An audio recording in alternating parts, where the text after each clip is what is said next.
obedience to an earlier number of the same magazine, she had begged a red chenille tablecloth from her Edwardian aunt down at Bognor, washed out excess tea and ink stains, and stitched gay white baubles round that.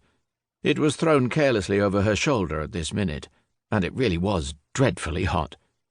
She gave herself a shake to dislodge it, and all the glossy magazines slid down to the floor again, and shot under the seat in front as the bus started into action.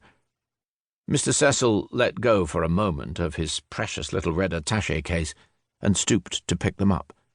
Mr. Cecil had noticed Luley already at the airport in London, a wonderful figure for clothes, and she knew where to go for them, too. That vast circular skirt had not come off the peg, and the white cambric off-the-shoulder blouse, ransack the attics for Granny's old camisoles, was the rage at the moment in all the Mayfair boutiques.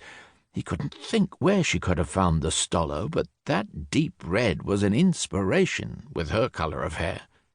"My dear, do let me say that I think your stole simply divine. Not Hartnell?" "Oh, no," said Luley. "He did have some like it, but this one is real. It's my aunt's nursery tablecloth. I do think that's more fun. The only thing about it was that it was frightfully hot." "Oh, but worth it," said Mr. Cecil. He himself had forced, Ducky, all his clients into toile de Vichy this year, that heaven-blue faded cotton that one saw on all those touching ouvriers and people in France. But one did get a teeny bit sick of it by the end of the season. His clients? "But I'm Cecil, dear. Mr. Cecil, you know, of Christopher et Compagnie." He gave a modest wriggle, and surreptitiously tucked his passport further out of sight.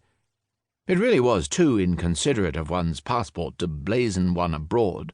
Literally abroad, thought Mr. Cecil, giggling privately at his own joke, as Cecil Georges Prout. "And you?" "Well, I'm Louvain Barker," said Luley, going a little pink as she always did. Mr. Cecil couldn't get over it.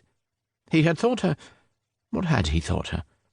One of the bright young cookies from Mayfair, eking out Daddy's allowance with tentative dabblings in the deplorable new cult of do-it-yourself? But Louvain Barker? "My dear, I adore your books. I know them every one, positively bedside, I do assure you. Fancy, so distinguished, and you so young." 29, admitted Luley ruefully. "When you had been in the public eye for— yes, it was 10 years now. There was nothing to be done but admit.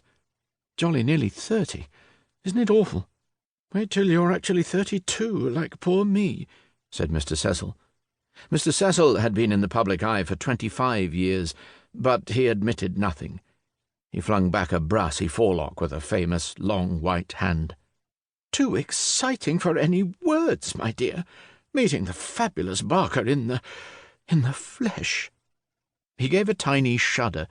To Mr. Cecil, the flesh was something to be covered up as quickly as possible in toile de Vichy. "Do tell all about it, Ducky, every single." It was his latest affectation to leave unsaid any obvious terminals.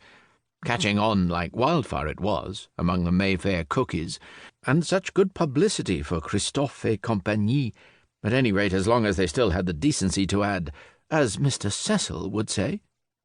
Luley, to his great delight, caught on immediately like the good little cookie she was, and unspoken last words littered or omitted to litter her every sentence, as, while the little bus bumped its way over the airport grass, she rapidly outlined the rise to fame, to distinguished fame, as Mr. Cecil had not untruly said, of Miss Louvain Barker.